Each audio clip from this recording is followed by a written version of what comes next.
Hello everyone. आज हमें करना है ट्रिग्नोमेट्रिक आइडेंटिटीज़ जो कि एक्सरसाइज 8.4 का है। ये मोस्ट इंपॉर्टेंट एक्सरसाइज है। इससे बोर्ड एग्जामिनेशन में क्वेश्चंस आने के बहुत चांसेस होते हैं। ठीक है ना। बहुत मतलब एक्सरसाइज में जो चैप्टर 8 है, चैप्टर 8 में इस जो आप 8.4 जो एक्सरसाइज है, इस टाइप के जो क्वेश्चंस इसमें है, उस टाइप के क्वेश्चंस का बोर्ड एग्जामिनेशन में आने का बहुत ज़्यादा ही चांसेस होता है। ठीक है ना। इसलिए ये बहुत ही इंपॉर्टेंट टॉपिक है और इसमें सबसे इंपॉर्टेंट होता है इसकी आइडेंटिटीज़ को याद करना और इसकी आइडेंटिटीज़ को हम कैसे अप्लाई करेंगे। अब पीछे में आपने 8.1 से 8.3 जो फार्मूला आपने वहाँ पे कुछ आइडेंटिटी कुछ फार्मूला आपने वहाँ पे पढ़ा है, तो उस फार्मूले का भी एप्लीकेशन सब बताऊंगा मैं भी आपको। ठीक है ना।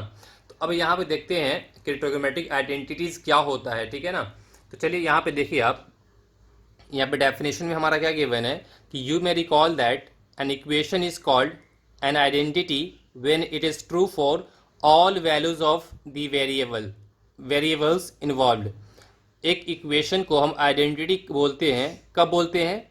जब when it is true for all values of the variables involved, मतलब उस वेरिएबल में, उस जो वेरिएबल है, वेरिएबल के हर एक वैल्यू के लिए वो ट्रू हो, तो उस इक्वेशन को हम क्या बोलते हैं? आइडेंटिटी बोलते हैं। पहले इसके बारे में एक बात समझा देता हूँ, समझेंगे इसको। जैसे कि अगर मैंने यहाँ पे लिख दिया आपको x plus Y equal to में 4, अगर मैं y इक्वल टू कर दूँ 4 माइनस एक्स, अब x की हर एक वैल्यू में, वेरिएबल है, x जो भी वैल्यू पुट करेंगे उसके लिए हमें y की वैल्यू मिलती रहेगी।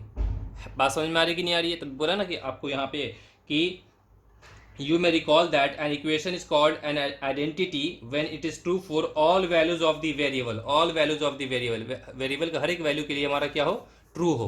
ठीक है ना। अब यहाँ पे देखिए आगे में, यहाँ पे क्या लिखा हुआ है? यहाँ पे similarly an equation involving trigonometric ratios of an angle is called a trigonometric identity if it is true for all values of the angles involved। करा सिर्फ इसी प्रकार जो आपका equation involving trigonometric ratios of an angle, अभी आपने पीछे पढ़ा था कि ट्रिग्नोमेट्रिक रेशियोज ऑफ एंगल क्या होता है, 0 डिग्री से 90 डिग्री तक आपने पढ़ा है ना। ठीक है ना। ट्रिग्नोमेट्रिक रेशियो आपने पढ़ ही लिया है कि साइन परपेंडिकुलर अपन में हाइपोटेन्यूस होता है, कॉस बेस अपन में हाइपोटेन्यूस होता है, और उसके ऊपर में एंगल आपने sine 0 degree, sine 90 degree, sine 45 degree पढ़ा है आपने, है ना। तो वही यहाँ कह रहा है कि an equation involving trigonometric ratios of an angle is called a trigonometric identities if it is true for all values of an angles involve. जो भी इसमें एंगल्स इन्वॉल्व है, अगर सारे एंगल पे वो ट्रू है तो हम क्या बोलते हैं? ट्रिग्नोमेट्रिक आइडेंटिटी कहते हैं। वो क्या होता है उसको भी मैं बताऊंगा अभी आपको। ठीक है ना। अब यहाँ पे देखें आप, जो आपका ट्रिग्नोमेट्रिक आइडेंटिटी है जो अभी आज पढ़ना है, सबसे पहले देखिए यहाँ पे, अगर मैं यहाँ लिख दूँ sign square A plus cos square ए, इसकी वैल्यू होती है 1। इसकी मैं प्रूफ बताऊंगा। ठीक है ना। प्रूफ भी दे दूंगा मैं। अब ये साइन स्क्वायर ए प्लस में cos square A equal to में 1 है ना। अब यहाँ पर जो एंगल ए है, वो एंगल ए क्या होना चाहिए? More than equal to 0 degree और लेस देन इक्वल टू कितना होना चाहिए? 90 डिग्री। बात समझ में आ रही नहीं आ रही है?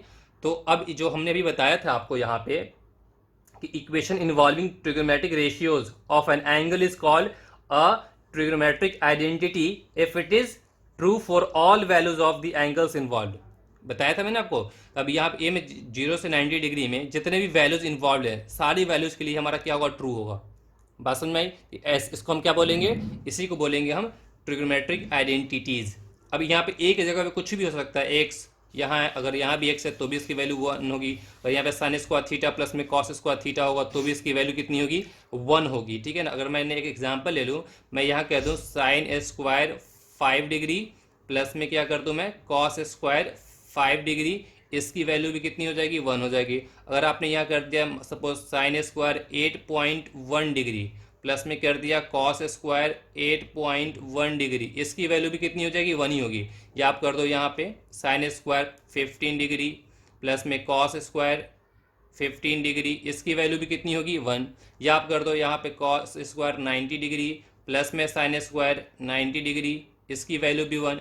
0 पे भी होगा यहाँ पे। अगर यहाँ कर दो आप cos square 0 degree plus sine square 0 degree, इसकी वैल्यू भी कितनी होगी? 1 होगी। मैंने बहुत सारे एग्जांपल लेके इसलिए बता दिए कि आपको किसी भी तरीके कोई कन्फ्यूजन ना हो। अब साइन स्क्वायर प्लस में कॉस स्क्वायर प्लस में साइन स्क्वायर करो, या साइन स्क्वायर प्लस में कॉस स्क्वायर करो, बात तो एक ही है। प्लस में आप ए स्क्वायर प्लस बी लिखो या बी स्क्वायर प्लस ए स्क्वायर लिखो, बात एक ही होता है। ये बात समझ में आ गई?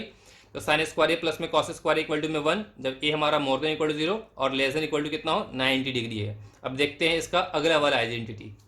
अब देखते हैं नेक्स्ट आइडेंटिटी। जो हमारा नेक्स्ट आइडेंटिटी होता है वो क्या होता है हमारा 1 plus tan square A is equal to में होता है सेक स्क्वायर ए।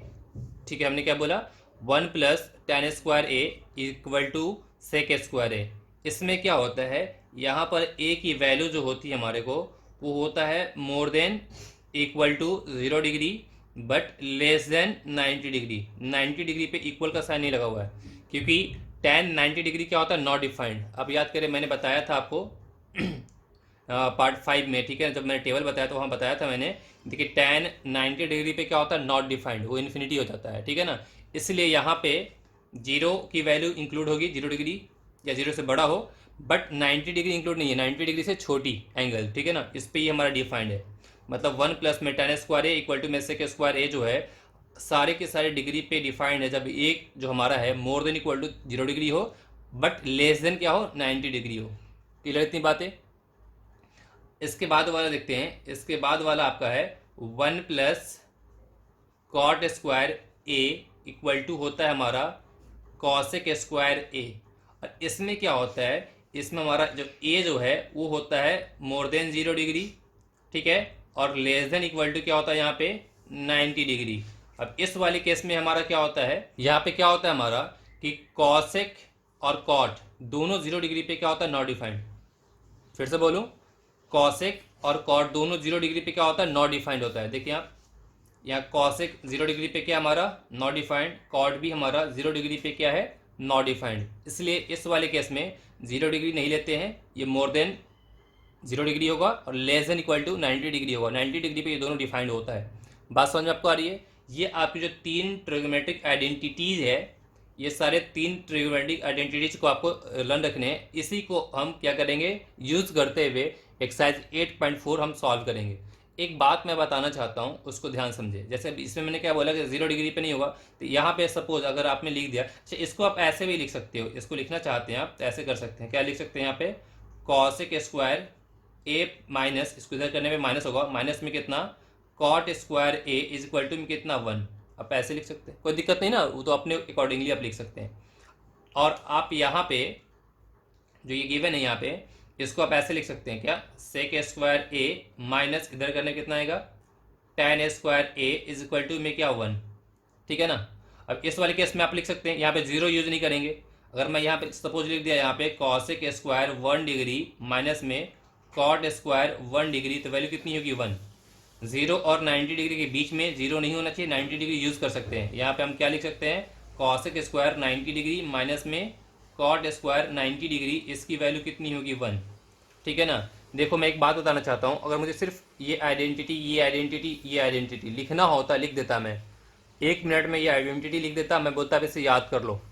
बात समझ में आ रही कि नहीं आ रही है। और उसके बेस पे मैं क्वेश्चन करवा देता, लोग ऐसा करवाते भी हैं, लेकिन मैंने आपको एक्सप्लेनेशन के साथ बता रहा हूँ, ठीक है ना, क्योंकि अब 1 मार्कर भी क्वेश्चन आते हैं तो हो सकता है इस टाइप में पूछ लिया जाए आपको। बात समझ में आ रही ना, तो इसलिए नॉलेज होना ज़्यादा इंपॉर्टेंट है। क्वेश्चन तो आप खुद से भी कर सकते हैं। बात समझ में आ रही है। अब ये जो 3 आइडेंटिटी है, इन 3 आइडेंटिटी को मैं आपको प्रूफ करके बता देता हूँ, ठीक है ना। अच्छा एक बात और याद रखेंगे, अगर सिर्फ आपको ये आइडेंटिटी याद रहेगा ना, सिर्फ ये आइडेंटिटी, ये दोनों आप अपने आप ही इस आइडेंटिटी के सपोर्ट से ये दोनों फॉर्म कर लेंगे। मैं वो भी आपको समझाऊंगा बताऊंगा, ठीक है ना। तो चलिए इसके बाद पहले हम इसका प्रूफ बता देते हैं आपको, ठीक है ना। चलिए देखते हैं। तो चलिए अभी हम आपको इसका प्रूफ बता देते हैं। साइन स्क्वायर ए प्लस में cos square A is equal to में 1 कैसे आया। देखो क्या होता है ना, अगर आपको इसके प्रूफ आ जाएंगे ना तो आपके अंदर एक कॉन्फिडेंस लेवल बहुत अच्छी होगी। आपको लगे नहीं जो मैं पढ़ रहा हूँ उसके पीछे क्या ओरिजिन है, क्या बेस है, ये चीज़ आपको समझ में आएगी, ठीक है ना। अगर आप इंटरेस्टेड है नॉलेज के लिए तो ये सब चीज़ें आप अगर पढ़ेंगे तो आपको बहुत ही मज़ा आएगा, ठीक है ना। तो चलिए हम देखते हैं। यहाँ पे हमें पता है कि ये हमारा ABC एक राइट एंगल ट्राइंगल है, ठीक है ना। ट्राइंगल जो हमारा ABC है एक राइट एंगल ट्राइंगल है, राइट एंगल ट्राइंगल है, ठीक है ना। और राइट एंगल कहाँ पे है, बी पे है। पाइथागोरस थ्योरम अगर आप अप्लाई करेंगे यूजिंग पाइथागोरस, ठीक है, यूजिंग पाइथागोरस थ्योरम, ठीक है ना, तो अब यहाँ पे देखिए, हमें पता है कि A B square plus B C square equal to क्या होता है, ए सी का स्क्वायर। तो हम यहाँ लिख सकते हैं ए बी का square plus B C square equal to में क्या, ए सी डी स्क्वायर। ठीक है ना, इतनी बात समझ आ गई। हमने ए बी का स्क्वायर प्लस बी सी का स्क्वायर इक्वल टू में ए सी का स्क्वायर कर दिया। अच्छा आप बताएं, आपको एक बात पता है ना कि अभी हम साइन और cos, sign square A plus cos square ए वाले बात पे काम कर रहे हैं। तो साइन और कॉस दोनों में आप ट्रिग्नोमेट्रिक रेशियो जो बताया था, तो क्या साइन ए क्या होता है, परपेंडिकुलर अपॉन में हाइपोटेन्यूज होता है, और कॉस भी क्या होता है हमारा, बेस अपॉन में हाइपोटेन्यूज होता है। तो दोनों को डिवाइड में नीचे में क्या होता है, आपको याद करें, अगर मैं साइन ए की बात करूँ तो क्या होता है, परपेंडिकुलर अपॉन में हाइपोटेन्यूज, और कॉस भी हमारा क्या होता है, बेस अपॉन में हाइपोटेन्यूज। सही होता है ना। तो दोनों के यहाँ पे क्या होता है, डिनोमिनेटर प्लस पे हाइपोटेन्यूज होता है। इसलिए हम यहाँ पे क्या करेंगे कि इसको हम दोनों साइड डिवाइड करेंगे ए सी स्क्वायर से। ए सी हमारा यहाँ पे क्या है, हाइपोटेन्यूज है। ठीक है ना, ये एंगल है, एक्यूट एंगल के अपोजिट में क्या होता है, परपेंडिकुलर होता है। ये सब चीज़ें पीछे बताई जा चुकी है। ठीक है ना, और इसके साथ में क्या होता है, ये बेस होता है। मतलब ये हमारा यहाँ पे बेस का रोल प्ले कर रहा है, ये मेरा परपेंडिकुलर है, और ये मेरा क्या है, हाइपोटेन्यूस है। ठीक है ना।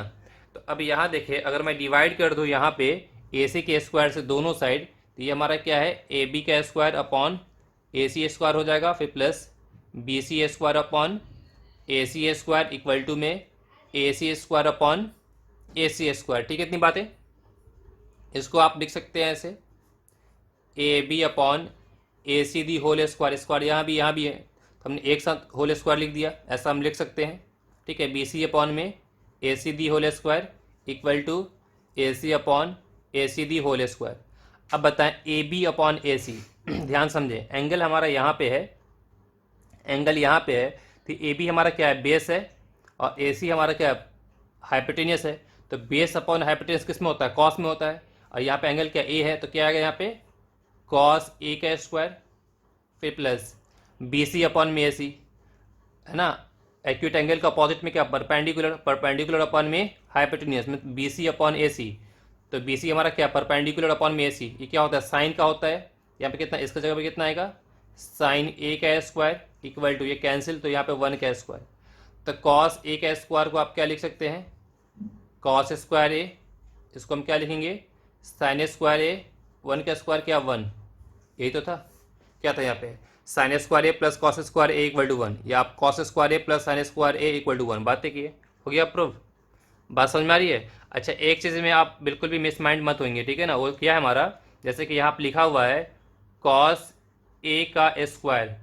कुछ बच्चे क्या करते हैं, स्क्वायर सोचते हैं कि ये ऐसा होगा, कॉस स्क्वायर और फिर ए पे बी स्क्वायर, नहीं ये गलत है, ये रॉन्ग है, ऐसा नहीं होता है।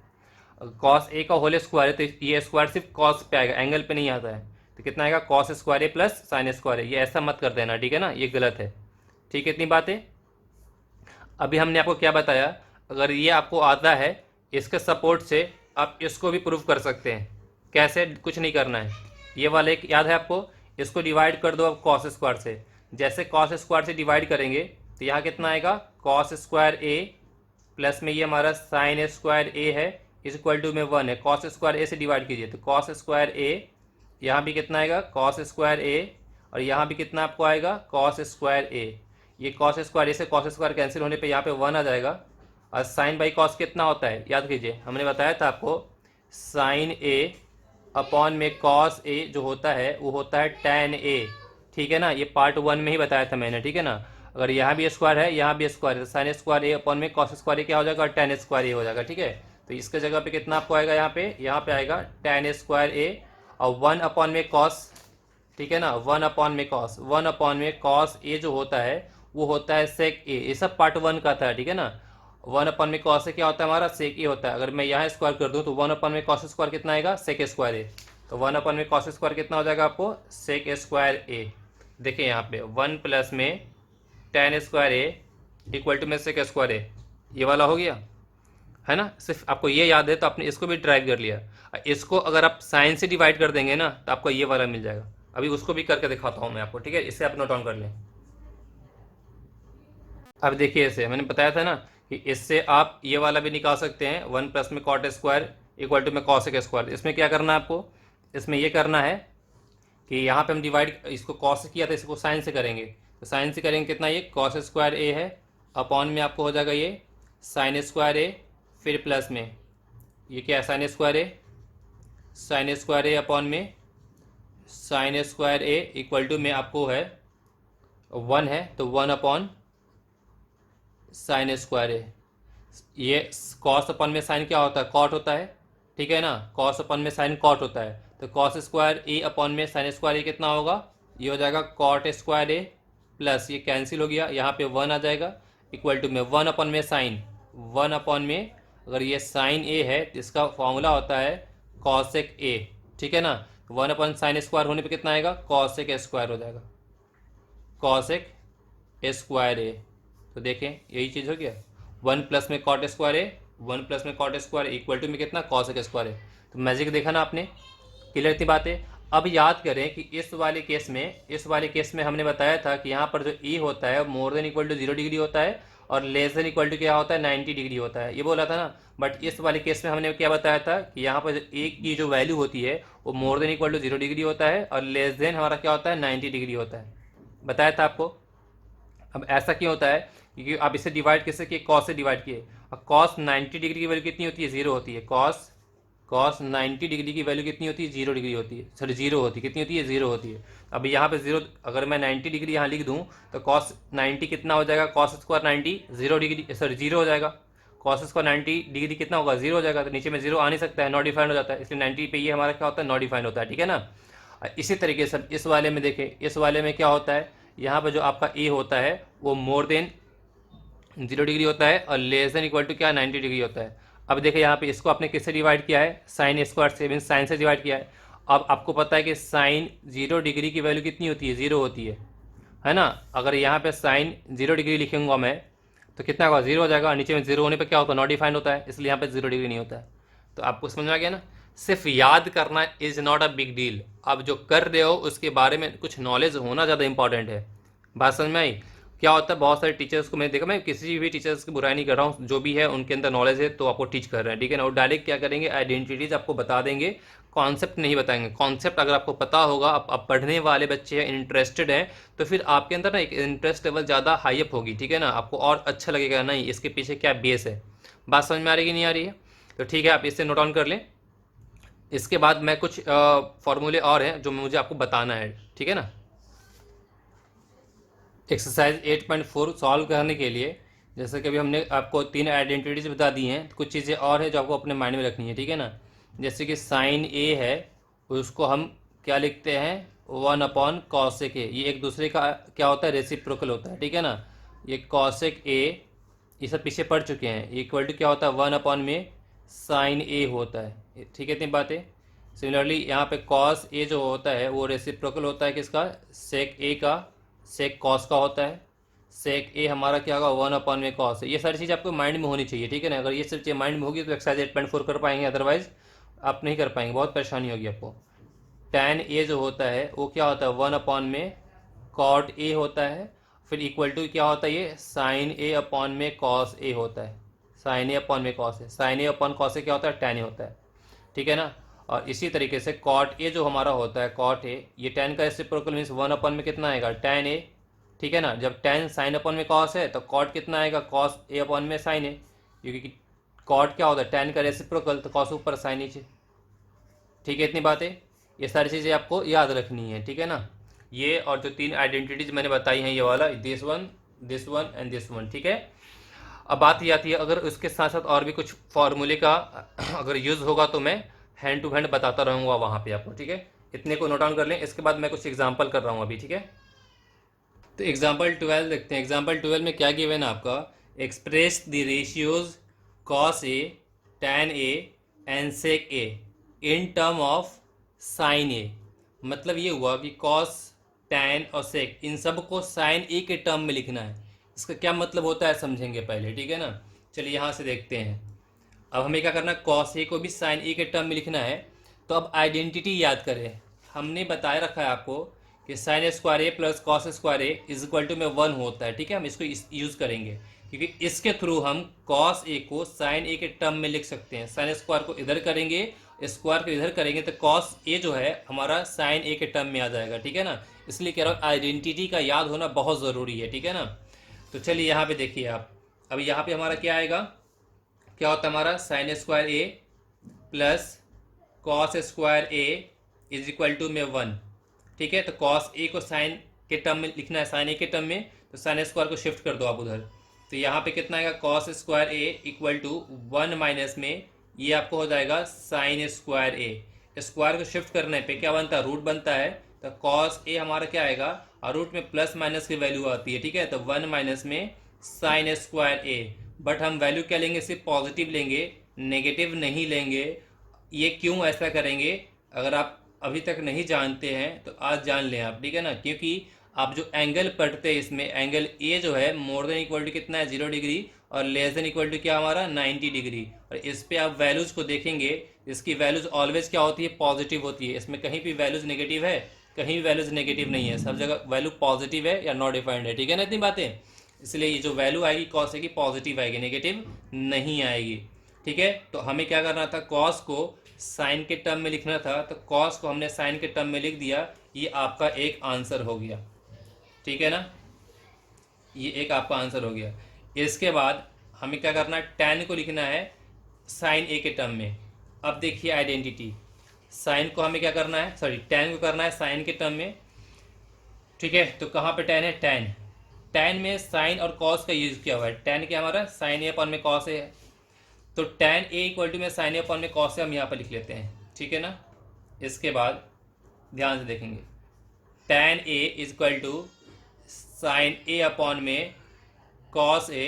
देखो कितना सिंपल हो गया आपके लिए, साइन कॉस ए को आपने ऑलरेडी यहाँ पे साइन के टर्म में लिख रखे हैं, मतलब यहाँ पे क्या हो जाएगा, साइन ए तो हमारा है ही है, जहाँ पे कॉस ए है वहाँ पे क्या होगा, रूट में 1 माइनस साइन स्क्वायर ए। तो आपने tan ए को भी साइन ए के टर्म में एक्सप्रेस कर दिया। ठीक है, आपका ये भी आंसर हो गया। ठीक है, इतनी बातें। अब इसके बाद किसे करना है, सेक को करना है। तो अब सेक पे देखते हैं। तो अब हमारा क्या है, सेक ए है। तो इस चीज़ को करने के लिए ना कॉन्सेप्ट आपकी अच्छी होनी चाहिए। ठीक है ना, थोड़ा सा आगे की बात सोच पाएँ आप। तो आगे की बात कैसे सोच पाएंगे, जब आपको आइडेंटिटीज इसके याद होंगे, है ना, इसके जो फॉर्मूले वगैरह है उसको अगर वो जब तक याद नहीं होंगे आप नहीं कर पाएंगे आप। ठीक है ना, कभी भी नहीं कर पाएंगे। मैं भी कर पा रहा हूँ सिर्फ इसलिए कर पा रहा हूँ कि मुझे इसके आइडेंटिटीज, इसके फॉर्मूले जो है मुझे याद है। अगर वो याद नहीं होंगे तो मैं भी सॉल्व नहीं कर पाऊंगा। बात समझ में आ रही नहीं आ रही है। हाँ, अब देखिए सेक को साइन के टर्म में करना है। तो आप देखिए यहाँ पे सेक क्या होता है, कॉस का रेसिप्रोकल। तो सेक क्या होता है, 1 बाई कॉस है, और कॉस ए की वैल्यू हमने निकाल चुके हैं साइन के टर्म में ऑलरेडी यहाँ पे। तो सेक क्या होता है, 1 बाई कॉस ए होता है। ठीक है ना, तो 1 बाई कॉस ए की वैल्यू कितनी है, रूट में 1 माइनस साइन स्क्वायर ए, है ना। तो आपका ये सेक ए हो गया हमारा 1 अपॉन में रूट में 1 माइनस में साइन स्क्वायर ए, ये भी आपका निकल गया साइन के टर्म में। आपको कैसा लगा कमेंट करके बताएं। ठीक है ना, सिंपल है ना, आपको बस ये याद होनी चाहिए। ठीक है, इसके बाद एक एग्जांपल और लेते हैं, जब तक आप इसे नोट डाउन कर लें। ठीक है, एग्जाम्पल 13 देखते हैं। एग्जाम्पल 13 में क्या गिवन है आपका, sec A 1 minus sine A sec A plus tan A is equal to 1 proof करना है हमें। ठीक है, अब पूरा रोल यहाँ पे आइडेंटिटी प्ले करेगा आपको। ठीक है ना, तो चलिए हमने इसको LHS लिख लिया। अब हमें करना है 1 लाना है। अब सोचो कि इससे हमें क्या करना है, 1 लाना है ना। तो क्या होता है, बच्चे इसमें बहुत ज़्यादा कन्फ्यूज हो जाते हैं कि हम कैसे करें। ठीक है, तो एक काम यहाँ पे ये है, हमने देखा ये साइन में गिवन है, इसको भी मैं कॉस और इससे भी कॉस और इसे साइन और कॉस में मैं कन्वर्ट कर सकता हूँ। तो सबको पहले हम साइन कॉस के टर्म में लाने की कोशिश करते हैं। ठीक है ना, तो ये सेक ए है, अगर मैं इसको कर दूँ 1 बाई कॉस ए। और दूसरी बात ये है कि ड्यू टू प्रैक्टिस, आप एक बार 2 बार प्रैक्टिस करेंगे ना तो आपको ऑटोमेटिकली समझ में आ जाएगा कि किस क्वेश्चन को कैसे करना है। सेक ए क्या होता है हमारा, 1 बाई कॉस ए होता है, आइडेंटिटी बताया है। प्लस में tan ए क्या होता है हमारा, tan ए होता है साइन ए अपॉन में ये होता है कॉस ए। एक बार फिर से दिखा देता हूँ कि प्रैक्टिस करते करते ये चीज़ आपको याद हो जाएगी। ठीक है, देखिए सेक ए हमारा 1 बाई कॉस है, तो देखिए यहाँ पे सेक ए के हमारा 1 बाई कॉस है, और tan ए के हमारा साइन अपॉन में कॉस है। तो जहाँ पे tan था वहाँ पे साइन अपॉन में कॉस को हमने यूज़ किया। ठीक है, इतनी बात है। अब यहाँ पे देखें 1 अपॉन में क्या, ये कॉस ए है, और ये हमारा 1 माइनस साइन ए है। अब यहाँ जैसे सिंप्लीफाई होगा, सिंप्लीफाई करेंगे, इन दोनों के एलसीएम कितना आएगा, कॉस ए हो जाएगा। ठीक है, ऊपर में कितना आएगा, 1 प्लस साइन ए हो जाएगा। इतनी बातें क्लियर है। अब नीचे वाला मल्टीप्लाई हो जाएगा, ऊपर वाला मल्टीप्लाई हो जाएगा। तो ऊपर वाले मल्टीप्लाई करेंगे, ऐसे पहले ही लिख लेता हूँ मैं, 1 माइनस में साइन ए, फिर यहाँ पे क्या 1 प्लस में साइन ए, अब कॉस ए को कॉस ए से मल्टीप्लाई करने में कितना आएगा कॉस स्क्वायर ए। अब फार्मूला आप याद करें, आपने फार्मूला पढ़ा है, बहुत सिंपल सा फार्मूला है। फार्मूला क्या होता है, ए माइनस बी और ए प्लस बी का फार्मूला क्या होता है बताएं। ये फार्मूला होता है ए स्क्वायर माइनस बी स्क्वायर। तो ए माइनस बी और ए प्लस बी, इसके जगह पे कितना आएगा ए 1 का स्क्वायर, माइनस में कितना आएगा साइन स्क्वायर ए, अपॉन में कितना आएगा कॉस स्क्वायर ए। ठीक है ना। अभी अभी मैंने फार्मूला बताया है, ये साइन स्क्वायर ए अब प्लस में कॉस स्क्वायर ए, ये वैल्यू कितनी होती है 1, 1 का स्क्वायर 1, तो 1 माइनस में साइन स्क्वायर ए, बस ये याद होना चाहिए। साइन स्क्वायर को उधर शिफ्ट कर दो आप, तो ये हमारा क्या है कॉस स्क्वायर ए है, इक्वल टू ये 1, इधर आने पे कितना माइनस में कितना आपको आएगा साइन स्क्वायर ए, तो 1 माइनस साइन स्क्वायर ए कितना होगा कॉस स्क्वायर ए। तो जहाँ पे 1 माइनस में साइन स्क्वायर ए, वहाँ पे कितना आपको आएगा कॉस स्क्वायर ए, है ना। 1 मतलब 1 का स्क्वायर 1 ही होता है, अपॉन में कितना ये कॉस स्क्वायर ए। अब बताएं यहाँ पे कॉस स्क्वायर ए से कॉस स्क्वायर ए कैंसिल हो जाने पे कितना आएगा आपको यहाँ पे 1 आएगा। क्या प्रूफ करना था, आ गया 1, तो हमारा LHS किससे इक्वल हो गया RHS से, हैंस प्रूव्ड। आपने अभी एक चीज़ देखा, जो ये आइडेंटिटी आपने याद किया, इसी आइडेंटिटी को ब्रेक करके हमने एक बनाया और इसकी जगह हमने रिप्लेस किया। ठीक है ना, यही सब चीज़ें हैं जो आपको सोचना है, इसको माइंड को डेवलप करना है। ठीक है ना, बाकी जो एग्जांपल्स बचे हैं उसको भी करवा दूंगा, आप बिल्कुल भी बेफिक्र रहेंगे। ठीक है ना, तो आज के लिए इतना ही। मुझे कमेंट करके बताएं, कमेंट आपको ये करना है कि जो मैं आपको ये डिटेल में बताता हूँ और इसका इंट्रोडक्शन है ना, इस पर कॉन्सेप्ट देता हूँ, वो आपको कैसा लगता है आप मुझे ये बताएंगे, या आप ये चाहते हैं कि मैं डायरेक्टली फार्मूला बताऊँ और डायरेक्टली फार्मूला बताकर उस पर क्वेश्चन करवा दूँ। ठीक है ना, आप मुझे कमेंट करके श्योर बताया करें। ठीक है ना, वीडियो अच्छी लगी है तो आप लाइक कर दें, ठीक है ना, अपने फ्रेंड से शेयर कर दें। ठीक है ना, चैनल पे न्यू है तो चैनल को सब्सक्राइब कर लें। सब्सक्राइब करने के बाद देखेंगे बगल में बेल आइकन का बटन होगा, उसको प्रेस कर दें। जब उसे प्रेस करेंगे तो वहाँ पे ऑल का ऑप्शन आएगा, अगर ऑल का ऑप्शन आता है तो ऑल को क्लिक कर दें। ठीक है, इससे फ़ायदा ये होगा मैं जो भी वीडियो अपलोड करूँगा आपके पास सबसे पहले पहुँचेंगी। ठीक है ना, और उसकी आप डायरेक्ट बेनिफिट्स ले सकते हैं। All the very best, bye, good luck, take care.